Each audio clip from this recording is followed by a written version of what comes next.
सनातन पौराणिक ग्रंथों में अनेकों अनेक श्रापों का वर्णन मिलता है।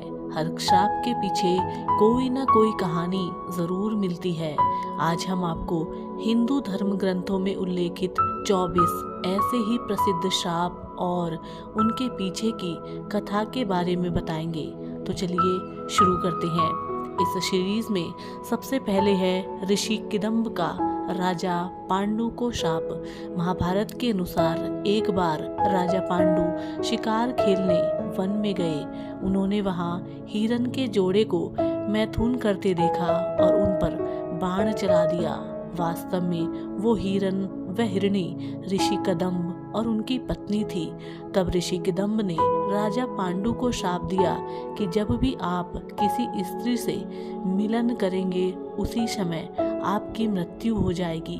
इसी श्राप के चलते राजा पांडु अपनी पत्नी माद्री के साथ मिलन कर रहे थे। उसी समय उनकी मृत्यु हो गई। नंदी का रावण को शाप। वाल्मीकि रामायण के अनुसार एक बार रावण भगवान शंकर से मिलने कैलाश गया। वहां उसने नंदी जी को देखकर उनके स्वरूप की हंसी उड़ाई और उन्हें बंदर के समान मुख वाला कहा। तब नंदी जी ने रावण को शाप दिया कि बंदरों के कारण ही तेरा सर्वनाश होगा। कद्रु का अपने पुत्रों को शाप। महाभारत के अनुसार ऋषि कश्यप की कद्रु व विनता नाम की 2 पत्नियां थी।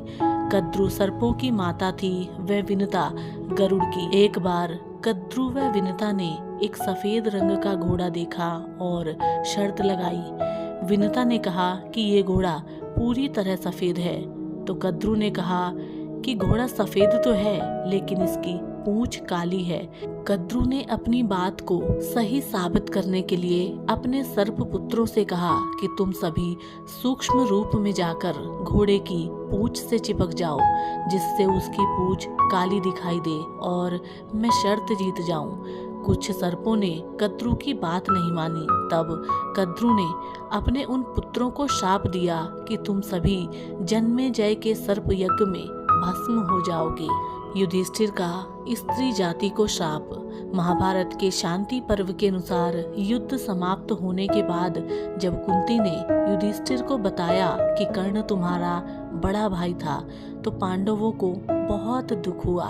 तब युधिष्ठिर ने विधि विधान पूर्वक कर्ण का अंतिम संस्कार किया।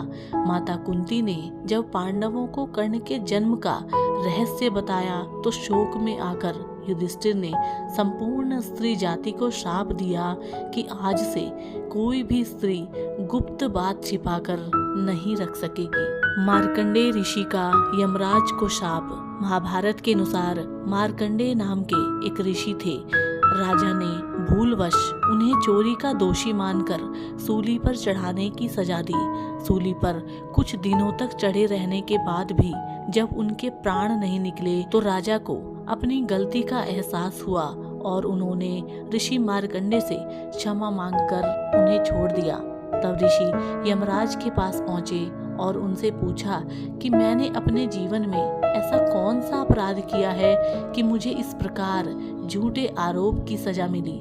तब यमराज ने बताया कि जब आप 12 वर्ष के थे तब आपने एक पतंगे की पूंछ में सीख चुभाई थी। उसी के फलस्वरूप आपको यह कष्ट सहना पड़ा। तब ऋषि मार्कंडेय ने यमराज से कहा कि 12 वर्ष की उम्र में किसी को भी धर्म अधर्म का ज्ञान नहीं होता। तुमने छोटे अपराध का इतना बड़ा दंड दिया है, इसलिए मैं तुम्हें श्राप देता हूँ कि तुम्हें शूद्र योनि में एक दासी पुत्र के रूप में जन्म लेना होगा। ऋषि मार्कंडेय के इसी श्राप के कारण यमराज ने महात्मा विदुर के रूप में जन्म लिया था। तो मित्रों, पौराणिक काल के 24 चर्चित श्राप और उनके पीछे की रहस्यमय कथा के हम और पार्ट आपके साथ में साझा करेंगे। अगर आपको हमारी मेहनत और आज की ये जानकारी पसंद आई है तो आप हमारे चैनल से जुड़े रहें। हम आपसे मिलेंगे एक और नई और पौराणिक कहानी के साथ। तब तक के लिए नमस्कार, जय हिंद।